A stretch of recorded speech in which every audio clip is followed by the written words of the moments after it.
Welcome everyone to Geeksphere.tv. We're recording episode 12. Let's call it 12.1. 12.1. Yeah. So what we've got here is a cut down version of the audio show we've just recorded about 25 minutes ago. Yep. We've got 5 or 6 topics we're going to go through, and we'll give you sort of a highlights package of really what's happening with Geeksphere TV. Check out the set. I know. Isn't this cool? Look at this. Look at that screen over there. It's actually not there. Yeah. It's kind of freaking me out a little bit here, but this is a really cool set, and I think we're going to have a lot of fun on this. Yeah. Look, we've got one of the best green screen sets around at this point in time. Yeah. So let's get into some news, and I want to start off with some sort of really sad news of what's been happening in the industry out there. Yep. Eric Hertz and his wife Kathy were passed away over the weekend in a tragic plane crash, and Eric was the head of 2 Degrees here in New Zealand, and he was a sort of a leader in our industry, and I just want to send our thoughts and prayers to everyone out there. Yeah, absolutely. You know what? And to the 2 Degrees team, you guys have had a revolutionary leader at the helm there, and you guys have done an amazing job changing the face of the telecommunications industry in New Zealand. It's gone from a duopoly to what you guys have done, and kia kaha, stand strong there as you work your way through this. It's really tough, but you guys have done some amazing work, so just hang in there. The whole country's behind you, eh? Yeah, most definitely. Yeah.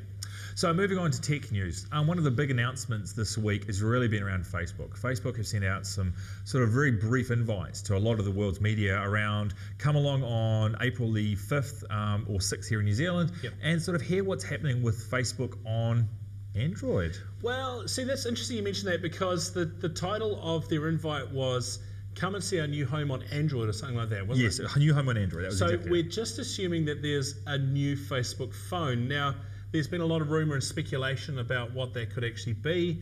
There has been rumour and speculation about them working alongside HTC, for example, and seeing if HTC are making a sort of a Facebook phone. So who knows? Well, it makes sense for HTC to be in the game, because you and I spoke about in the audio show is that Nokia is sort of with Microsoft, Google have bought Motorola. Yep. So HTC is sort of sitting out there going, well, who do I play with at this point in time? And they've done Windows, they've done Android, they've done a few different flavours out there. Yeah, now the thing is that it's probably a bit of an odd one for HTC to get on board with Facebook, but really Facebook has quite a large ecosystem. Yep. Now, it could be a bit odd and say, well, what future is there in the Facebook space?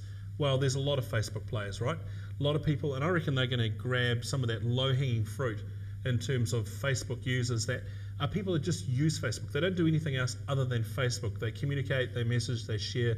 Facebook's all they do. I mean, this is going to be a perfect phone for them, right? Yeah, and you and I are out shopping in the weekend. We're looking for some tech devices for the show, and we actually came across one of the original Facebook phones in the store. Yes, yeah. And it was interesting having a look at it with the Facebook buttons. Now, what they're actually saying here is that this is not just going to be a button on a phone.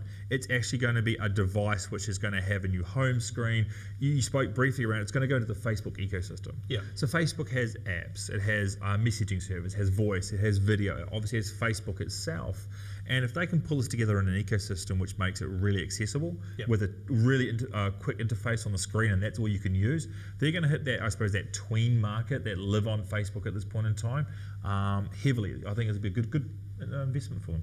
Okay, so recently TV3 have got themselves into a little bit of hot water with their mobile apps. So they have an app that you can watch their on-demand services on mobile phones, which is perfect. It works perfectly fine. However, someone's got in and found out some of the DRM code in the back of that, downloaded a lot of their content off the TV3 website, and it's in torrent now, isn't it? Yeah, so for the people watching this, what is actually DRM's content? Okay, so DRM is digital rights management. So this is the content that has code that locks it into a device. So the idea is you are allowed to watch on-demand services like the whatever TV3 shows 7 days, for example. So it allows you to show 7 days onto the mobile device. It's supposed to stop you from taking that content and moving it onto other phones or other devices. So it stops pirating, basically. It's Pretty much, one of the key things. Now, the current mobile platform for TV3 is the Android and iOS platform, which is the iPhones and iPad stuff. And we've actually seen, as you mentioned already, on BitTorrent itself, people are actually putting tags on it, which is showing it's coming from TV3 itself. Oops. Yeah, so people are actually sort of trying to poke their nose in a little bit.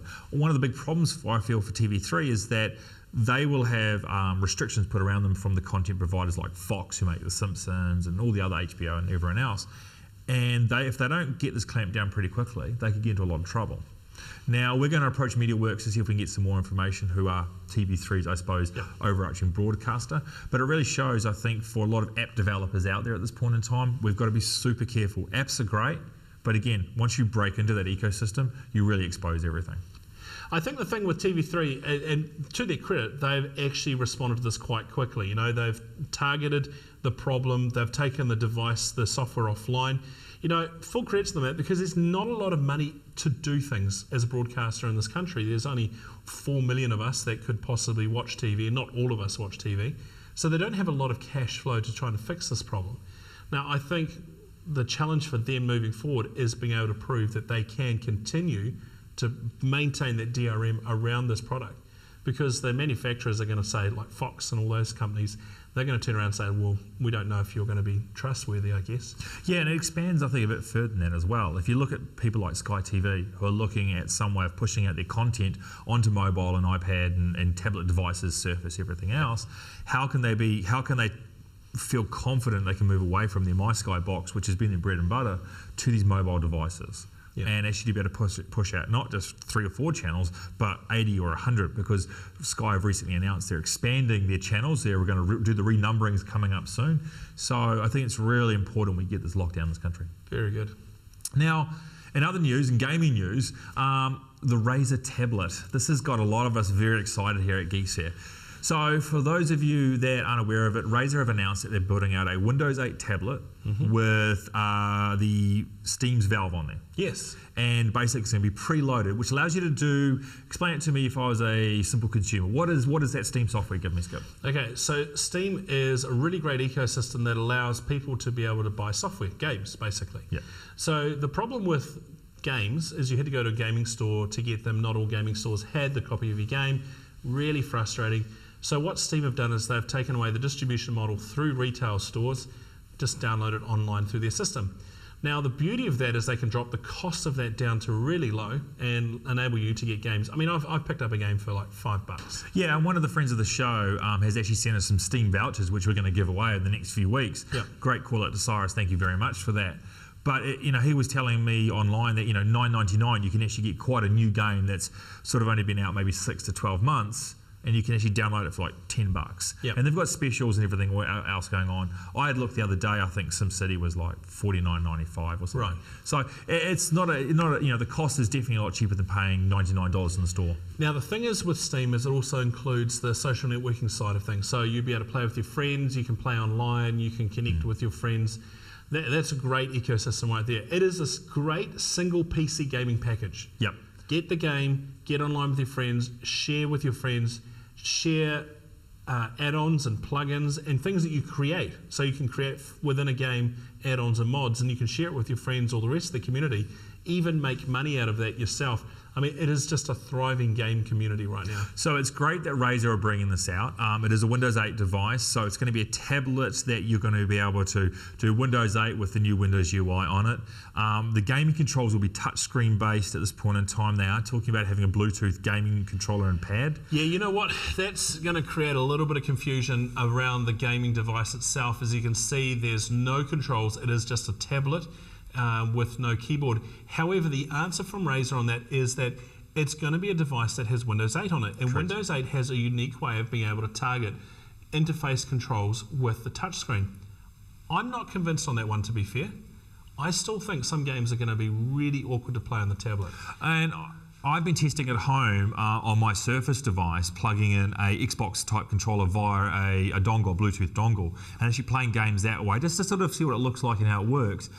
It's not bad. It's not bad at all. The lag's not there, but for a hardcore gamer, I could see the frustration on that side of things. Now, when the Razer came out originally at one of the big conferences, they actually had paddles on the side that allowed you to do controls with it. Yep, that looked awesome. So I can see that starting to work quite well. And within that, the other concern I have with this puppy is heat. I mean, you play a game on any computer, it's going to generate a lot of heat. And I'm expecting people dropping their pads because they're burning their fingers, Well, and battery life's going to be the other big one as well, exactly. Right? People aren't going to play on something for 45 minutes before they have to charge it. But look, I like the area they're going into. I like the movement. I think it's a great way for us to get new technology into people's hands out there. So, but there's one more thing. Yes. We had April Fools come along, and a lot of the tech industry really get into April Fools.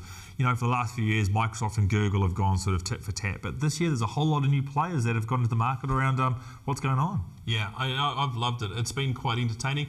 I've been surprised at how much Google have done this year, and surprised at how little Microsoft have done this year.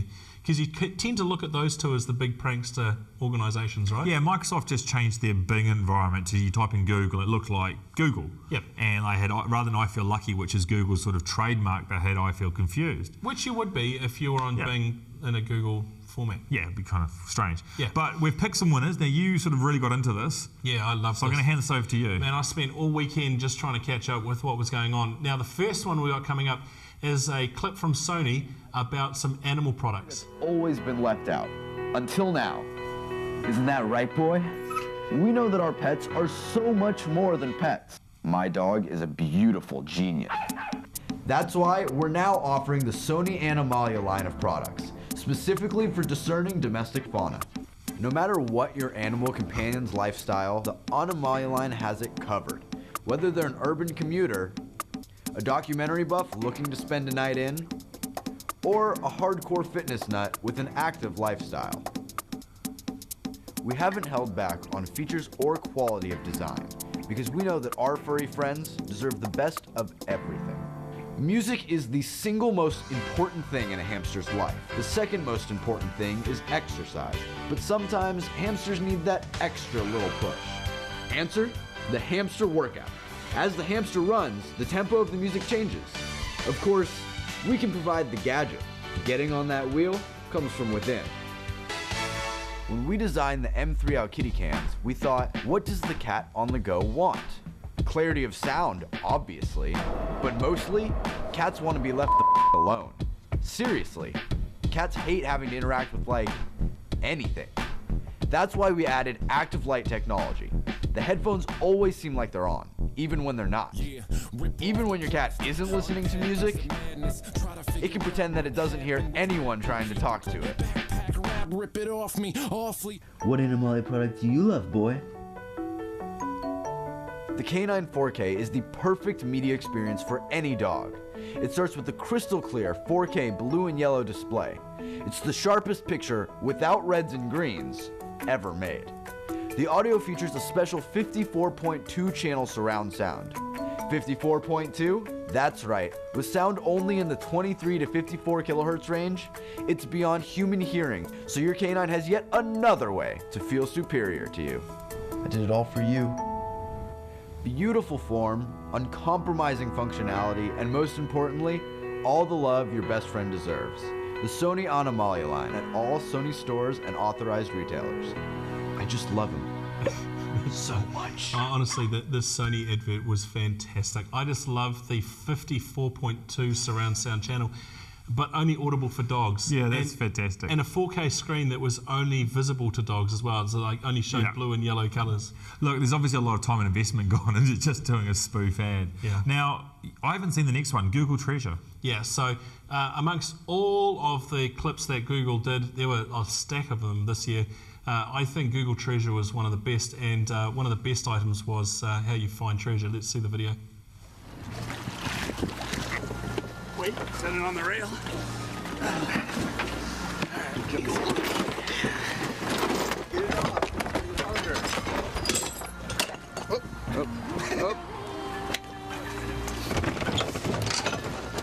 The maps Google found belonged to the infamous pirate William Captain Kidd. He was executed moments after he screamed out, 200 bars of gold in Rick's dollars manifold, concealed in realms of the unknown. The map is rumored to contain the clues to Captain Kidd's long-lost treasure. However, the map contains encrypted symbols and codes and is not readily decipherable. Therefore, we're introducing Treasure Mode on Google Maps and inviting the whole world to come together in the search for clues. Our team's been hard at work creating a custom 3D nanoscanner to digitize Captain Kidd's original treasure maps. 41% of the map has already been scanned, but when it's complete, users can help us crack the code.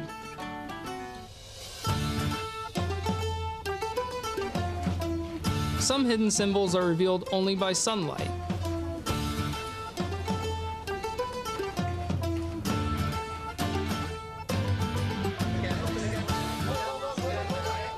Some must be joined like a puzzle.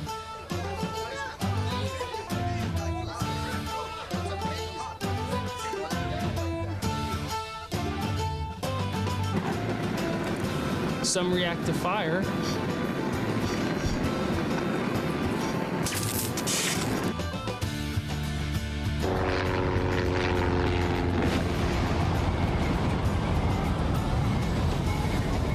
And others must be aligned perfectly.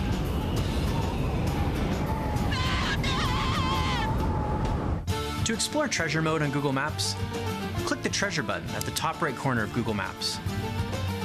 If we all work together, we can solve the mystery. Now that was brilliant. and that worked. That was actually a working feature, and you could zoom into Auckland. Now the thing they didn't show is Street View. Street View was basically a little watch, one of those looking glasses, a big circle, and it was in a sepia tone as well.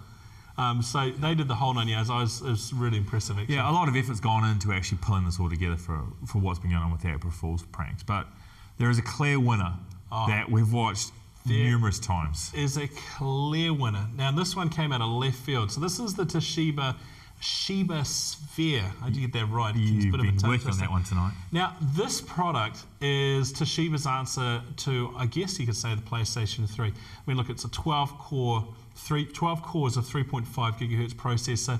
It's got ridiculous amounts of memory. Now, this is a powerful device. I think, however, the beauty of this device is not in the hardware, it's in the games. Let's have a look at the video. Introducing the Shiba Sphere, spherical game center from Toshiba.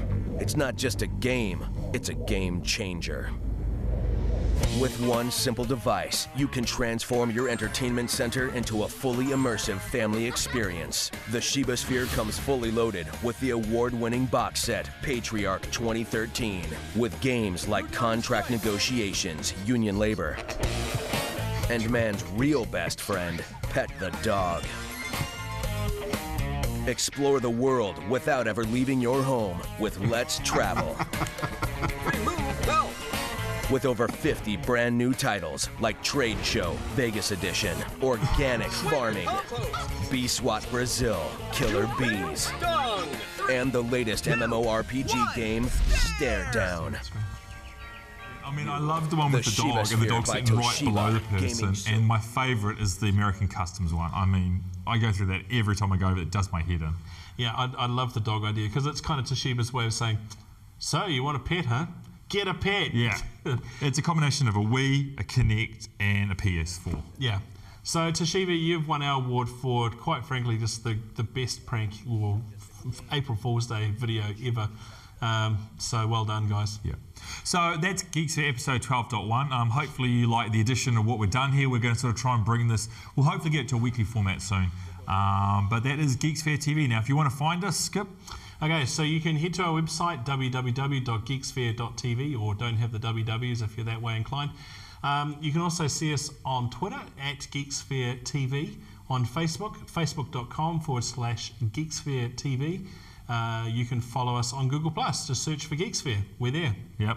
And my Twitter handle is @UrbanKiwiNZ. Brad, yours? Mine @BradBohr. And we're going to publish this on YouTube, and you'll be able to click it through our links off the Geeksphere.tv website. Yeah, and you'll be able to see a lot more of the videos around April Fool's Day. We've tried to pack as many as we thought were funny in there, so knock your socks off. Yep, there's lots of other content up there as well. We've done some test shows with the Surface unveiling, an interview with Amanda Tapping. You did some interviews around some of the new digital movie theatres here in Auckland, New Zealand. So there's lots of other content we're starting to publish up there. But this will be what Geeksphere looks like for everyone as they start to come in on a regular basis.